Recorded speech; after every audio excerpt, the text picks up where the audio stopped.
Hyderabad real ఎస్టేట్లో OTP investment మంచిదా కాదా అనేది మనం పూర్తి స్థాయిలో విశ్లేషణ చేసుకుందాం. ప్రస్తుతం మనతో పాటు ఉన్నారు రియల్ ఎస్టేట్ రంగంలో 30 సంవత్సరాలకు పైగా సుదీర్ఘమైనటువంటి అనుభవం కలిగిన ప్రముఖ real estate expert Nandi Rameshwar Rao గారు. వారితో మాట్లాడదాం. రామేశ్వరరావు గారు నమస్తే అండి. నమస్తే అండి. హైదరాబాద్ రియల్ ఎస్టేట్ రంగంలో ఓటీపీ ఇన్వెస్ట్మెంట్ మంచిదా కాదా అంటే ఏం చెప్తారు? ఓటీపీ అంటే వన్ టైం పాస్వర్డ్ అనుకుంటారా? కాదు, వన్ టైం పేమెంట్ ఇన్వెస్ట్మెంట్. అంటే మనం ఒక స్థిరాస్తి కొనుక్కునేటప్పుడు రకరకాల పేమెంట్ టర్మ్స్ ఉంటాయి. ప్రీ లాంచ్లో ఒకలా ఉంటాయి, పర్మిషన్ వచ్చే ఒకలా ఉంటాయి, రెడీమేడ్ కొనుక్కునేది ఒకలా ఉంటాయి. డిఫరెంట్ స్టేజ్లో డిఫరెంట్ రేట్లు. మానవ జీవితంలో వయసులో childhood, teenage, young age, middle age, adult age, old age అనేది ఉంటాయి. అంటే ఇల్లు కూడా కొనుక్కునే ఆ స్టేజ్ బట్టి రేట్లు మారుతాయి. ఫర్ ఎగ్జాంపుల్ ఒక కంపెనీ ఒక 100 ఎకరాల్లో ప్రాజెక్ట్ చేస్తాను, గేటెడ్ కమిటీ చేస్తాను అనుకోండి, అది 3 నుండి 4 సంవత్సరాలు డెలివరీ టైం ఉంటుంది. సో స్టార్టింగ్ 10,000, 3 సంవత్సరాల తర్వాత 10,000 అయింది, ఇప్పుడు 5,000, 6,000 స్టార్ట్ చేస్తారు. ఎవ్రీ 2 నెలలు 3 నెలలకి 100, 200, 300 పెరుగుతూ ఉంటుంది. అట్లా 10,000 రీచ్ అవుతుంది. సో స్టార్టింగ్లో కట్టేది పర్మిషన్ లేకుండా కట్టేదని pre launch which is not advisable. Pre లాంచ్లో పెట్టింది పేరు మోసం. ఒక మదర్ 9 నెలలు పోతే 8 నెలలు బాబును కానీ పాపను కానీ కంటే ఆ 1 మంత్ విలువ ఆవిడకి తెలిసింది ఇంకెవరికి తెలియదు. అవునా కదా? ఇప్పుడు వన్ టైం పేమెంట్ ఇన్వెస్ట్మెంట్ వల్ల ఎవరికి లాసు ఎవరికి లాభం అంటే ఏం చెప్తారు? రెండు అండి, రెండు పక్క ప్రో అండ్ కాన్ రెండు మాట్లాడదాం. ఎవరికి లాస్ అంటే బిల్డర్కి లాస్. లాస్ అనేది లాస్ కాదు, కరెక్ట్ డైరెక్ట్ నెట్ లాస్ ఏమి ఉండదు. ఎందుకంటే ఇప్పుడు వన్ టైం అంటే ఏంటి, ఇప్పుడు జనరల్గా 4 సంవత్సరాల ప్రాజెక్ట్ అనుకుంటే మన 100% పేమెంట్ 4 సంవత్సరాలకి క్యాటర్ చేస్తాం, అంటే డిస్ట్రిబ్యూట్ చేస్తాం. ఫస్ట్ 3 నెలలు ఎంత, ఒక ఫస్ట్ ఫ్లోర్ పడినప్పుడు ఎంత, 4వ ఫ్లోర్ పడిన 30 ఫ్లోర్లు అనుకోండి, ఎవ్రీ 3 ఫ్లోర్లు పడినప్పుడు ఒక ఈఎంఐ ఇన్స్టాల్మెంట్ కట్టాలి. అలా ఉంటుంది జనరల్గా 2వ 3వ ఫ్లోర్లకి. ఇప్పుడు ఇక్కడ ఏమవుతుంది, ₹1,00,00,000 పెట్టి ఒక ఫ్లాట్ కొనుక్కుంటాం హై రైజ్ బిల్డింగ్ ఎక్కడో దూరంగా. ఆ ₹1,00,00,000 4 సంవత్సరాలు ఇవ్వాలి మనం. ఫస్ట్ 20% క్యాష్ డౌన్ చేయాలి మనం, బేసిక్ మార్జిన్ అనేది. మిగతా 80% లోన్లో వెళ్తాం, లేదా మన దగ్గర ఉండదు. లోన్లో వెళ్తారు మ్యాక్సిమం. లోన్లో కొద్దిగా ఐటీ బెనిఫిట్స్ ఉంటాయి కాబట్టి. సో లోన్లో వెళ్ళినప్పుడు ఏమవుతుంది, 30 ఫ్లోర్లు అంటే ప్రతి నెలకి ఒక ఫ్లోర్ వేసుకున్నా 3 నెలలకి 3 ఫ్లోర్లు అట్లా పడతాయి. అట్లా 12 నెలలు 13 ఇన్స్టాల్మెంట్ 30 ఫ్లోర్లు క్లియర్ అవుతాయి. సో కట్టిన 3వ ఫ్లోరు, 6వ ఫ్లోరు, 9వ ఫ్లోరు, 12 పేమెంట్ కడుతూ పోతారు. అయితే బ్యాంక్ దానికి ఇంట్రెస్ట్ ఛార్జ్ చేస్తుంది.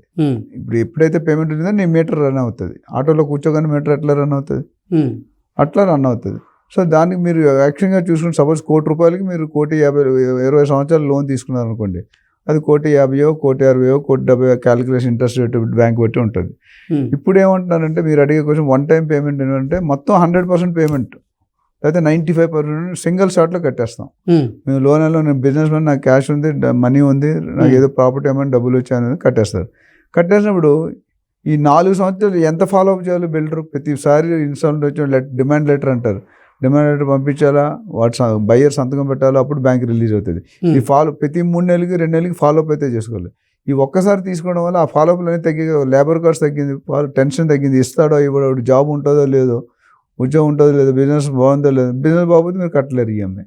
ఇవన్నీ అవాయిడ్ చేయడానికి అందుకని మీరు ₹1,00,00,000 దాన్ని మీకు 70 లక్షలకో 75 లక్షలకో ఇచ్చేస్తాడు. సో డెఫినెట్గా బెనిఫిట్. అయితే ఇక్కడ బయ్యర్గా చూసుకోవాల్సిన బాధ్యత ఏంటంటే, సింహం నవ్వింది కదా అని ఫోటోగ్రాఫ్ తీసుకోవడానికి ట్రై చేయదు. బిల్డర్ తగ్గిస్తాడంటే మొత్తం ఎగబడి కట్టేసుకోకూడదు, ఎమోషన్ సెంటిమెంట్లో వెళ్ళకూడదు. ఎందుకంటే బిల్డర్ బ్యాక్గ్రౌండ్ ఏంటి, ప్రీ లాంచ్ కొంటే మీరు పోయినట్టే. అడవి రామకృష్ణలో పులిపోయి మా పోయిన రాజబాబు గారు అంటారు. అట్లా మీరు డబ్బులు కట్టారు అనుకోండి, ప్రీ లాంచ్లో మీరు వెళ్ళినప్పుడు అల్లుళ్ళ ట్రీట్మెంట్, డబ్బులు కట్టిన దాకా మీ ట్రీట్మెంట్ ఆ సన్నీళ్ళ కంటే ఎక్కువ ఉంటుంది మర్యాద. ఒక్కసారి డబ్బులు కట్టేసారనుకోండి, కోడల కంటే డాష్ డాష్, అది సామెత. అంటే నేను అనేది ఏంటంటే క్యారెట్ చూపించగానే ఎమోషన్ అవ్వకూడదు, పరిశీలించండి. ప్లస్ ప్రాజెక్ట్ బిగినింగ్లో అంటే పర్మిషన్లు వచ్చాక బిగినింగ్లో కొనుక్కోండి, పర్మిషన్ రాకుండా మాత్రం కొనుక్కోకూడదు. ఆ కొనుక్కునేటప్పుడు డెఫినెట్గా ఒక ప్రొఫెషనల్ రియల్టర్ తాలూకు సహాయం తీసుకోండి, మీరు సేఫ్టీగా ఉంటారు. ప్లస్ ఆ బిల్డర్ బ్యాక్గ్రౌండ్ కానీ, బిల్డర్ అంతమంది చేసిన కమిట్మెంట్లు కానీ, అంతమంది చేసిన ప్రాజెక్ట్స్ కానీ, ఇప్పుడు ఉన్న కస్టమర్స్ కానీ, గూగుల్ రివ్యూస్ కానీ, ఎంప్లాయీస్ కానీ, బ్యాంక్ రెప్యుటేషన్ కానీ, ఎఫ్ఐఆర్ కేసు, ఇవన్నీ కూడా చెక్ చేసుకోవాలి. రేట్ ఒకటే చూసుకోండి, rate should become secondary. Primary ఏంటంటే బిల్డర్ రెప్యుటేషన్. మార్కెట్లో ఈ బిల్డర్ ఎన్ని రోజులు ఉన్నాడు, ఈయన బ్రాండ్ ఎట్లా ఉంది, ఏ గ్రేడ్ ఉందా, బి గ్రేడ్ ఉందా, ఆయన పెట్టే రేట్ కరెక్ట్ ఉందా, అవన్నీ చూసి డిస్కౌంట్ మనకి ఇండియాలో ఏంటంటే డిస్కౌంట్ ఫ్రీ అనగానే ఏదైనా కొనేస్తాం. ఎక్కడైనా డిస్కౌంట్ ఇప్పుడు స్టాండర్డ్ కంపెనీలు ఎవరు డిస్కౌంట్ ఇవ్వరండి. కంపెనీ పేరు మల్టీనేషనల్ కంపెనీస్ ఇండియాలో ఎక్కడ కొన్నా రేట్ ఒకటే. ఒక టీవీ ఉందనుకోండి, ఫర్ ఎగ్జాంపుల్ సోనీ, మీరు ఇండియా ఎక్కడైనా రేట్ ఒకటే ఉంటుంది. మిగతా కంపెనీలు అట్లా ఉండవుగా. నువ్వు కొంటే నీ దగ్గర సత్తా ఉంటే కొద్దిగా ఎక్కువ, సత్తా లేదు కొద్దిగా తగ్గిస్తారు. అలా ఉండకూడదు. మార్వాడి బిజినెస్ నాకు బాగా ఇష్టం. ఎందుకంటే వాళ్ళు ఒకటే రేట్, నువ్వు వెళ్ళినా నేను వెళ్ళినా విఐపి వెళ్ళినా ఐఏఎస్ వెళ్ళినా అదే రేట్. ఆయన 10% 15% మార్జిన్ పెట్టుకుంటాడు, రేటు తగ్గాడు, రేటు పెంచాడు స్టాండర్డ్. అప్పుడు మనకు న్యాయం జరుగుతుంది. ఎక్కడైతే డిస్కౌంట్ ఉందో అక్కడ మోసపోవడం ఖచ్చితం. సో వన్ టైం పేమెంట్, మీ డబ్బులు ఉంటే it's always the best. But if the builder background is not correct, builder is not guaranteed of the construction, అటు తలుపు బోర్డు మూస్తాడు అనుకోండి, ఇట్స్ ఎ డిసడ్వాంటేజ్. సో మనం బిల్డర్ బ్యాక్గ్రౌండ్ చూడాలి, రేటు చూడాలి, condition చూడాలి, permissions చూడాలి. ఇవన్నీ ఓకే అయితేనే ముందుకెళ్ళాలి, లేకపోతే వెళ్ళకూడదు మీరు. ఓకే. సో ఓటీపీ ఇన్వెస్ట్మెంట్ మంచిదా కాదా అంటే ఏం చెప్తారు? మంచిది చెడ్డ. బిల్డర్ మంచోడే ఈ ప్రాజెక్ట్ రిపీట్ ఒక 30 సంవత్సరాలు 40 సంవత్సరాలు పెట్టి మార్కెట్లో ఉండి ప్రాజెక్ట్స్ 50-60 ప్రాజెక్ట్స్ చేసినాడు ఉంటే డెఫినెట్గా మీరు చూసుకోవాలి, అంటే కొనుక్కోవచ్చు. ఆ బ్రాండ్ ఇప్పుడు కొన్ని పేర్లు మనం మీడియాలో ప్రమోట్ చేయకూడదు. కొన్ని 10-20 కంపెనీలు ఉన్నాయి మన హైదరాబాద్లోనే. బయట నుండి ఢిల్లీ, బెంగళూరు, ముంబై నుండి కూడా వచ్చి ఇక్కడ కడుతున్నారు. పెద్ద పెద్ద వాళ్ళందరూ ఇక్కడ కడుతున్నారు. వాళ్ళు ఒక మార్కెట్లో స్టాండింగ్ ఉంది. ఇప్పుడు మీ దగ్గర 50 యాంకర్లు ఉన్నారు మీ మీడియాలో, 50 యాంకర్లు ఒక 5 యాంకర్లు టాప్ ఉంటారు. ఇప్పుడు మీ ఛానల్ ఉన్నారు, కృష్ణ సీనియర్ మోస్ట్ యాంకర్. కృష్ణలాగా అందరూ చేయలేరు కదా.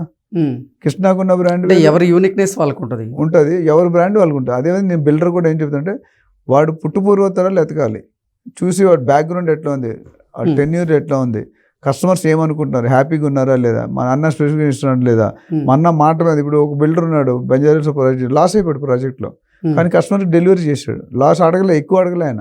ఎందుకు రేట్లు పెరిగిపోయి డిలే అయింది, రేట్లు పెరిగిపోయినాయి. కానీ సెకండ్ ఈ కమిట్మెంట్ వల్ల ఈ ప్రాజెక్ట్లో కొన్నారే, సెకండ్ ప్రాజెక్ట్లో మళ్ళీ కొన్నారు. ఎందుకు? ఈ మాట తప్పని మనిషి. ఆ ఇప్పుడు నేను 30 years బట్టి ఇండస్ట్రీలో ఉన్నాను, ఎక్కడ కూడా నెగిటివ్ టాక్ లేదు, ఎక్కడ కూడా స్కామ్ చేయలేదు. 3 సంవత్సరాలు ఉండడం కష్టం రియల్ ఎస్టేట్. నేను 30 సంవత్సరాలు. మనం ప్యాషన్ వెరీ క్లియర్ ఉంది, మన ఫోకస్ మనకి కస్టమర్కి అవేర్నెస్కి. మనం ఏం చేస్తున్నాం మన మీడియాలో ఛానల్లో ఏం చేస్తున్నాం, బయ్యర్స్ని, బిల్డర్స్ని, ఏజెంట్స్ని ప్రొటెక్ట్ చేస్తున్నాం, వాళ్ళకి ఇన్ఫర్మేషన్ ఇస్తున్నాం, అవేర్నెస్ క్రియేట్ చేస్తాం. మీరు జాగ్రత్తగా ఉండండి, మీరు మోసపోవద్దు. అందరూ మంచోళ్ళే, అందరూ చెడ్డవాళ్ళు. తెల్లగా కనిపించామని పాలు కాదు, నల్లగా కనిపించామని నీళ్ళు కాదు. There is always a slip between the cup and the lip. ఆ స్లిప్ తెలియపోతే బుక్ అయిపోతాం.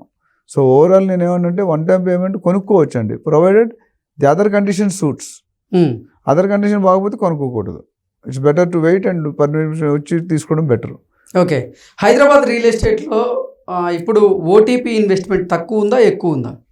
ఐ థింక్ మిక్స్డ్ ఉందండి. అంత ఎక్కువ 100% అయితే లేదు, చాలా వరకు తక్కువ ఉంది. ఇప్పుడు ఆ కాన్సెప్ట్ ఎక్కువ అవుతుంది. ఎందుకంటే డబ్బు మీరు ఒకేసారి కొన్న ప్రూఫ్ చూపించాలి ఐటీకి. మీరు ఎలా కొన్నారు, ఎక్కడ. ఇప్పుడు సామాన్యుడు ఒక 50,000 శాలరీ తెచ్చుకునేవాడికి 2 కోట్లు ఒకేసారి కట్టానంటే ఎలా కడతాడు? పాసిబుల్ ఉందా? లేదు కదా. సో ఆడికి సోర్స్ ఏ ప్రాపర్టీ అమ్ముకోవాలో, లేదా మీ మామయ్యగారు అత్తగారు డొనేట్ చేయాలంటే మీకు సహాయం చేయాలి, మీ నాన్నగారు డబ్బులు ఇవ్వాలి, మీకు అంటే మీకు 50,000 2 కోట్లు పెట్టి కొనలేరు కదా మీరు. అది ఉండాలి. సో నిజంగా జెన్యూన్ వైట్ మనీ ఉంటే మాత్రం డెఫినెట్గా కొనుక్కోవచ్చు. ప్రూఫ్ ఉండదు. ఎఫ్డీస్ ఉన్నాయి క్యాన్సిల్ చేసుకున్న, పిఎఫ్ మనీ వచ్చింది, గ్రాట్యుటీ మనీ వచ్చింది, లేకపోతే లాటరీ టికెట్ వచ్చింది, లేదా కౌన్బర్ కరోడ్పతులు కోటి, అవన్నీ వేరు. అవన్నీ ఎక్కడో గుడ్లో మేళ ఎవడికో ఒకటికి వస్తుంది, అందరికీ రాదు కదా.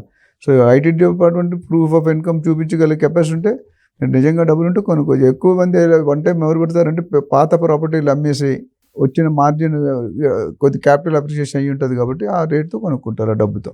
ఓకే. ఓకే అండి, థ్యాంక్ యూ.